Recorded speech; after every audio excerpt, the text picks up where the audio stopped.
So, welcome, souls in evolution. I am a soul in evolution. Together? I am a soul in evolution. And that soul level, that soul self, is your, well, it has different names. In the East, they call it Atman, or the Buddha nature. And Eckhart Tolle calls it the now moment. And Jesus calls it the kingdom of heaven. And Charles Fillmore called it the Christ consciousness.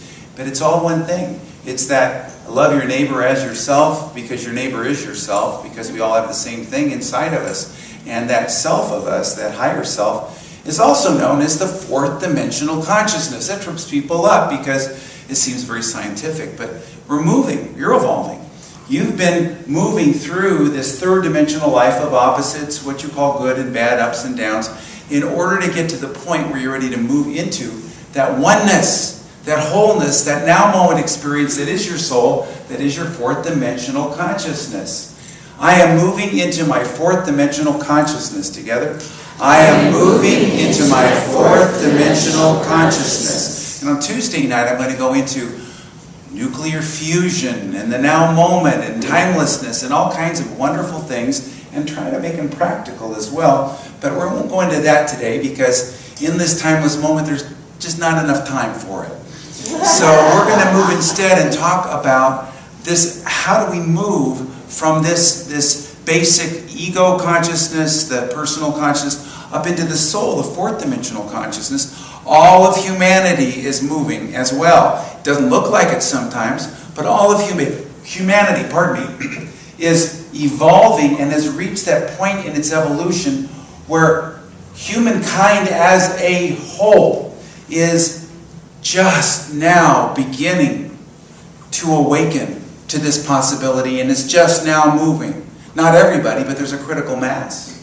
And you are in the vanguard. You know you're a little ahead of the curve because you watch TV a little bit, and you see that you're maybe a little ahead of the curve, but you are part of that soul evolution, and there are many. You're not alone. We're not the only people. There are people they don't even think they're religious. There are people that don't even think they're spiritual. There are people who don't really know what it is to call it or whether they call it anything. There are people who label all kinds of things. But they're all ready. They're ready. They're ready to move from this level of consciousness to the next level of consciousness. And to that end, we've got to let go of the things that are holding us down in that third dimensional lower consciousness. So I'm going to ask you to pull out a little flyer that's in your bulletin that says, "My consciousness is like the iceberg." It looks like this, only it's smaller. And Lynn laid this out. We got a hold of the rights to this. The artist had done it. And put, "My consciousness is like the iceberg, 1/10 conscious," that's what's visible to us, and 9/10 subconscious, that's what's hidden to us. And what this says is that your consciousness is like the iceberg. What you think your mind is only a small portion above the surface. But you know, when you're yearning and you're growing and you're desiring something higher, that which is beneath the surface, the 9/10, the subconscious, will sometimes fight against it.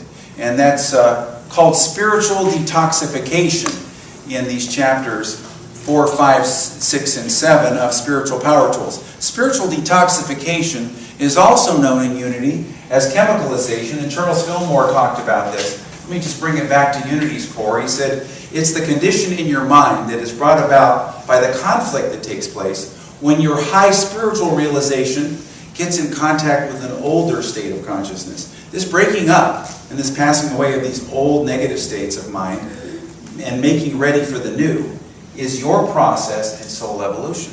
That's Charles Fillmore. I've had people say, well, Charles Fillmore didn't teach these things. Yes, he did. Charles Fillmore taught all of these things. This is where he lived, and this is what Unity is about at its core, the evolution of the soul and the moving up into this next level of consciousness. And down in the 9/10 subconscious, there are negative states of consciousness that need to be released.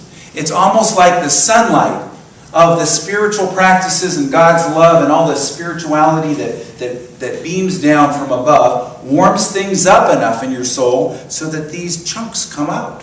And we call these chunks drama and story and stuff that happens and things we don't like.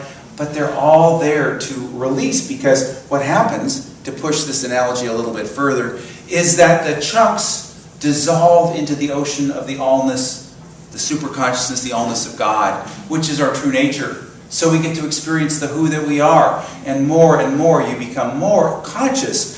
1/10, 2/10, 3/10, all the way until you wake up in your soul in God. And that's what this process is all about. But there are there's some things that we have to do. And one of the things we call forgiveness. Forgiveness. We talk about forgiveness. We talked about it a little last week. I'll be going into the forgiveness process called the 7 steps method. But when Jane Elizabeth Hart first learned about forgiveness, the very first experience she ever had is when she was in her late 20s. She'd had her first baby, and she was a good Methodist, and her mom, who was the daughter of a good Methodist minister, gave her a good Methodist book, and in it said, here's a technique you can use. Get out your Bible, pray for guidance, open it up and put your finger down, and then see what it's telling you. How many people have ever done that? And you know, I have, and I've had really interesting and great things happen. Not just with the Bible, but even with the book Spiritual Power Tools and other things. But she did this. So she prayed, and she opened it up, and she put her finger down, and it was Jesus saying, forgive your enemies and do good for those who harm you. She thought to herself, she was a good person. She didn't have any enemies. She had nobody to forgive. She was a nice person. And she even said out loud, who would I have to forgive? And the phone rang, and it was her mother-in-law. Now, her mother-in-law was her subject of conversation in the coffee clashes. This is the 1950s. And the coffee clashes were all the women in the neighborhood who didn't have jobs, because that was the 1950s, and they sat around together smoking cigarettes, drinking coffee, and talking about their mother-in-laws. And she talked about hers because her mother-in-law, she knew, was the mother-in-law from hell. Her mother-in-law would come over more than once a week, and she would do this. There's dust. There's dust. And she would also, and this is the true story, she would say to Jane Elizabeth Hart that she wasn't doing an adequate job of ironing her husband's underwear. 1950s. Okay, so it's a different world today, but think about it. So she's holding these resentments, and she's thinking, oh, man, I've got to do something. And so she took action, and the action she took is that she didn't read the Bible again for 6 months. Then things got worse and worse because her newborn baby got older and older, and her mother-in-law was badgering her, wanting to spend some time with the baby. But the one thing that Jane had over her mother-in-law was that she could control that. Her mother-in-law wanted to take the baby one day, maybe 2 days a week, and then Jane Hart could go out and do her chores and do something for herself and have a day for herself. Once or twice a week. Wouldn't that be wonderful? But she wasn't having any of it. And then things got worse and worse between her and her mother-in-law, and she realized she had to do something. So she didn't have the 7 steps. She hadn't really gone on this spiritual journey consciously, but she knew she had to forgive, so she wrote it out. She wrote out how much she was angry, and then she wrote out how much she wanted to forgive, and she prayed up a storm, and she forgave her mother-in-law. She forgave her mother-in-law, who then went from being an enemy to becoming an ally, because she realized, once she let go of her resentment, that for all of her faults, her mother-in-law really loved this baby and wanted to just be with her grandbaby and truly cared somewhere inside of her for her and had some compassion, being a mother herself, knowing the time she needed to herself. And she became close friends with her mother-in-law for the duration, even after the divorce that she went through. They were still friends. So this was an experience. Now, where in your life do you have a toxic memory or state of consciousness you got to let go of? I remember when I was going through a time when I was resentful about something. I felt victimized, and I was obsessing about it. Have you ever obsessed about this kind of negative ego state below the surface in your subconscious mind? And it didn't make sense, because the situation, although it was a problem, wasn't anywhere near this serious. My emotional reaction was far greater than was warranted, even in my worst consciousness. So I finally asked, what is this? And I saw a flash of myself as a 4th grader. And I thought, what is this? And I asked, what 4th grader? 4th grader Greg, what is it? And I heard the words, not audibly, but in my mind, Pill Hill. Miss Hill was my teacher in 3rd and 4th grade, and she was ready for retirement. She was past due, and she did not like a young boy who was about 2 years younger than everybody else asking her lots of questions. So she'd make me stay after school and wouldn't tell me why, and I was always on the short end of the stick for 2 years. And as I took Miss Hill up the 7 steps, and I'll talk to you more about this method in a moment. As I did this, what I got in touch with was that she was doing the best she could, and that I didn't need to live from my resentment anymore, regardless. You know what they said, Nelson Mandela was asked by Bill Clinton, you know, when you were there in the prison, and they let you out after 20 years, didn't you hate them? And he said, no. He said, I had to let it go. I had to forgive them, because if I didn't, I'd still be their prisoner. You know, and so I didn't want to be your prisoner. And so when I released this, when I did the 7 steps, all of a sudden the situation at hand wasn't such a big deal, and I was able to face it and move through it and resolve it. You see, you're stuck right now in your subconscious states, and as you let them surface and you release them, realize this is part of your spiritual path. This isn't anything bad. This is something great. This is something wonderful. You stop judging these things and you say to yourself, this is my opportunity for spiritual growth. Together? This is my opportunity for spiritual growth. Jane Elizabeth Hart wrote a wonderful article in Unity magazine, which we have reprinted and put outside of Fellowship Hall. It's called 7 Steps for Successful Life Transitions. It's also contained, the story is not contained, but it's the method, the technique is contained within the book Spiritual Power Tools. And I invite everybody to get a copy on the table out there on your way out. We also have sheets of paper with the journaling questions alone, which are of course found in the book, right outside of Fellowship Hall. But I want to invite you to use this method. And she discovered this method in an incredible experience of letting go of her mother who died. Her mother was very close to her and died at a fairly young age. And Jane Elizabeth Hart had just gone through this. Springtime had come on. She loved her garden, and she loved gardening, but she had no desire to go out in her garden, even though the blossoms were coming forth and flowers were blooming, and it was a great source of joy. She felt flat and down and depressed because she was grieving her mother, and she didn't know what to do. She didn't have any tools. She didn't know how to release it. She didn't know what to do. So she asked, what should I do? And she saw, it's the first time in her life she ever saw a visual image in meditation. And it was 7 steps that went up, golden steps. And the first one was thank you, God. The second was good times. The third was hopes and dreams. It said right on the steps. The fourth was disappointments and difficulties. The fifth was forgiveness. The sixth was release. And the seventh was completion. And she thought to herself, oh, I'm home free. I feel better. I feel lighter. I feel great. Until the next morning when she got up and she felt the same negative way. And she asked, what's going on? I thought I got my answer. I mean, I saw this. You don't just see it. You have to work with it. So she journaled it out. And she learned. And now she has the questions that we can do in our journaling exercises. And she released all of this. And when she was complete with her 7-step method, and she took her mother up the 7 steps after journaling it out, she looked out in her garden and there was a blooming rose, which was very odd because she'd never planted a rose, and her mother's middle name was Rose. And it wasn't there next year. And these things happen. And it was a sign.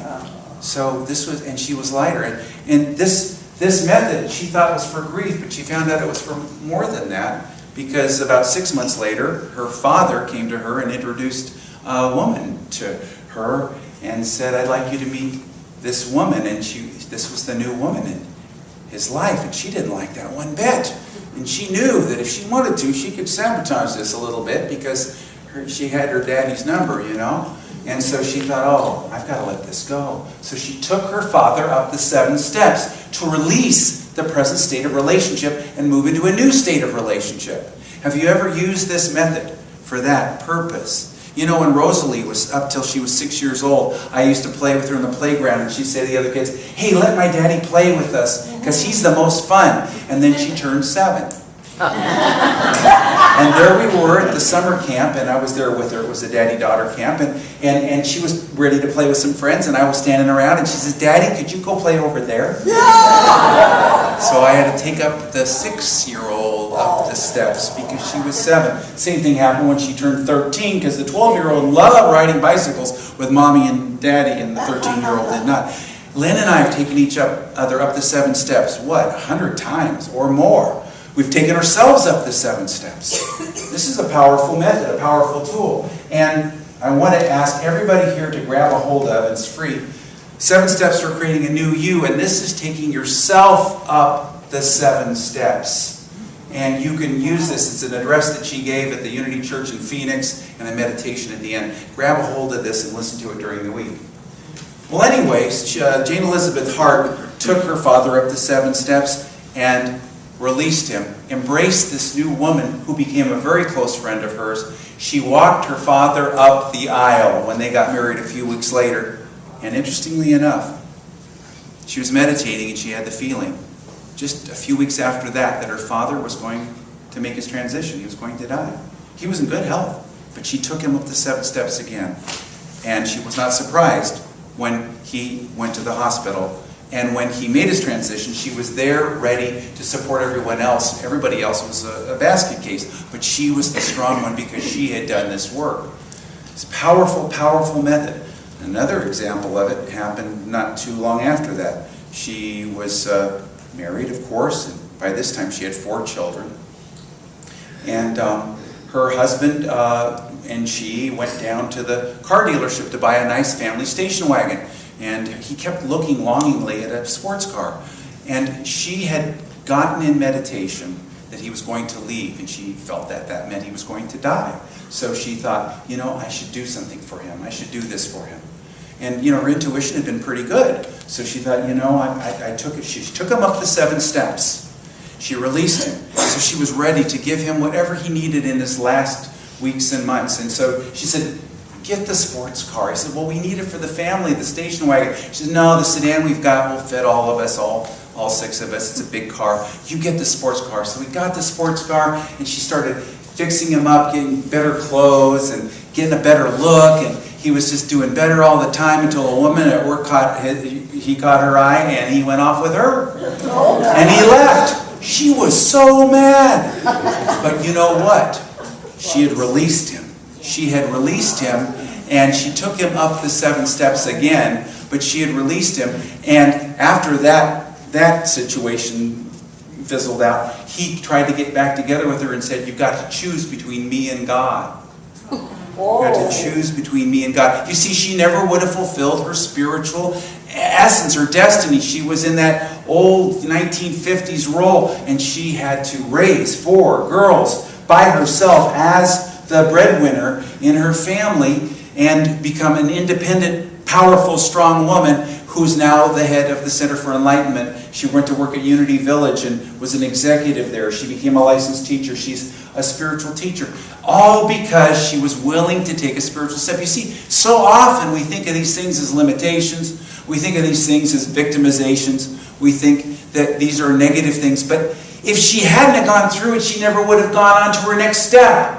We've got to move past the 3rd dimensional view of right, wrong, good, bad, judge, and move into that 4th dimensional view of oneness and wholeness and the now moment where every circumstance in life contributes to our spiritual growth. We don't necessarily like it, we don't necessarily want it, but we are willing to move with it and use it.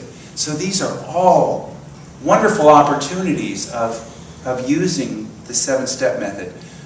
There's 2 parts of the 7-step method. The first is journaling out the answers to the questions, which you can find, again, in the back of the book or outside of Fellowship Hall on those sheets. And it's important to do that part. The second part is, of course, doing the meditation, taking the person or the situation or yourself up the 7 steps and releasing it. But if you don't do both, it's not really complete. The journaling is important. It's like your garbage.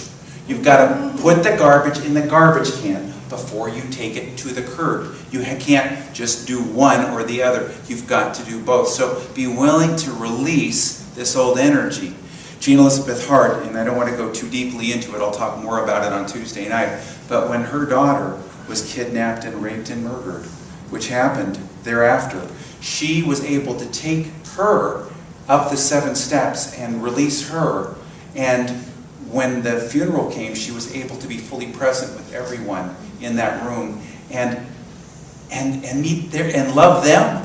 And they were the ones who were upset, and she'd worked through it. And she was also able to take the person who had done it. And actually, when she was able to do that, they found the body and they couldn't identify it and they couldn't do the funeral because they couldn't legally, they knew, but they couldn't legally release it. And she prayed and she did the 7 steps on the perpetrator. And when she did that, she got a phone call. They had found dental records miraculously, and they were able to release. And she said she moved through it. And I was actually there one time when somebody asked her, and she's this spiritual teacher, what's your greatest spiritual experience in your life? What is your greatest experience? And she'd had many, and she said, that was my greatest experience. She said, that was a making of me. Because I know that I have a power inside of me that can overcome anything. And you have a power inside of you that can overcome anything, but you've got to tap into it. The 7-step method is not a magic trick. It's something you've got to do. Just as she found just seeing the steps wasn't enough, she had to engage with them. So you can use this and other methods, the other tools that are within this book, to move your soul forward, to release those negative consciousness parts that show up in our lives so often as what we call drama, and you can move up into your higher self, what we call the 4th dimensional consciousness. So what I'm going to do is just ask you to take a moment, and we're going to make a commitment again to our soul. We're going to do more of the 7-step work on Tuesday night at 7 o'clock in my class, but we don't have time to do all of that right now. But right now, we make the decision that whatever it takes, we're in. Whatever it takes to live the life of joy, we're in. Whatever it takes to move into the satisfaction, the purpose, and the meaningfulness of our soul, we're in. We are grateful that we are souls growing and evolving, and we are not subject. We are not subject to the judgments of this world. We are subject only to our soul's yearning for greater expression, greater freedom, greater joy, capacity to give and receive love, the great open heart, all that spiritual growth. Take a moment to make your commitment to your soul.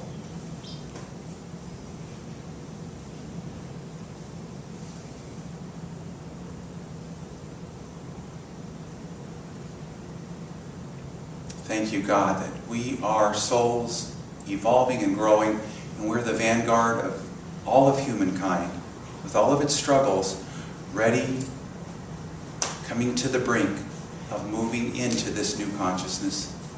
Thank you, God, and so it is.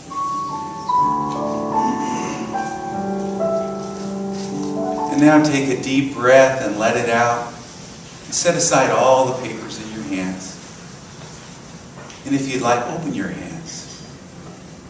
There is that in you that is not the physical self, that knows all, that is dwelling in the now moment. Charles Fillmore called it Christ consciousness. Jesus called it the kingdom of heaven. In the East, the Buddhists call it the Buddha nature, and the Hindus call it Atman. Eckhart Tolle calls it the now moment, and the Muslims call it something I can't pronounce because there's too many consonants in it. But there's so much that connects us all. It's all the same. It's our higher self. Whether we call it the 4th dimensional consciousness or the Christ within. This is why we're meditating. We're saying, God, I want to know my soul. More than anything in the whole universe, I want to know myself as a soul in God. My desire quickens, awakens, and moves me forward. My desire for my soul opens my heart. In my soul, I not only love my neighbor as myself, I am my neighbor. There is no separation in this now moment soul experience. There is only oneness. And so I just say, I want this, I desire this, I give thanks for this. This soul awareness, this soul experience. I desire this above all else. And if my mind wanders to think about needs that I have, I remember those words of the Master, All these things will be added unto you. Just seek this one thing, because all those needs will be met.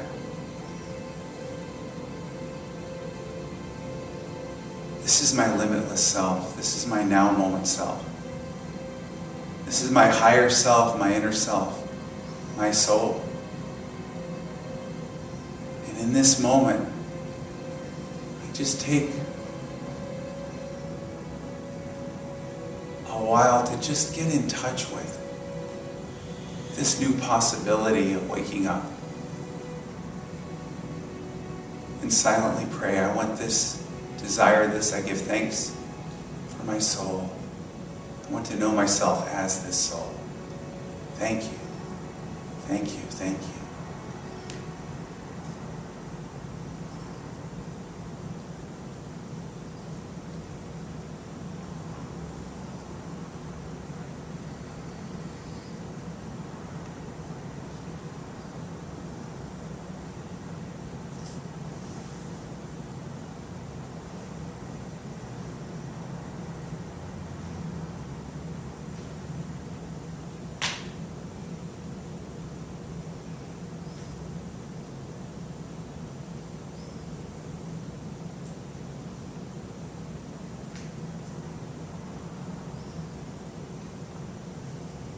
This is what I want above all else.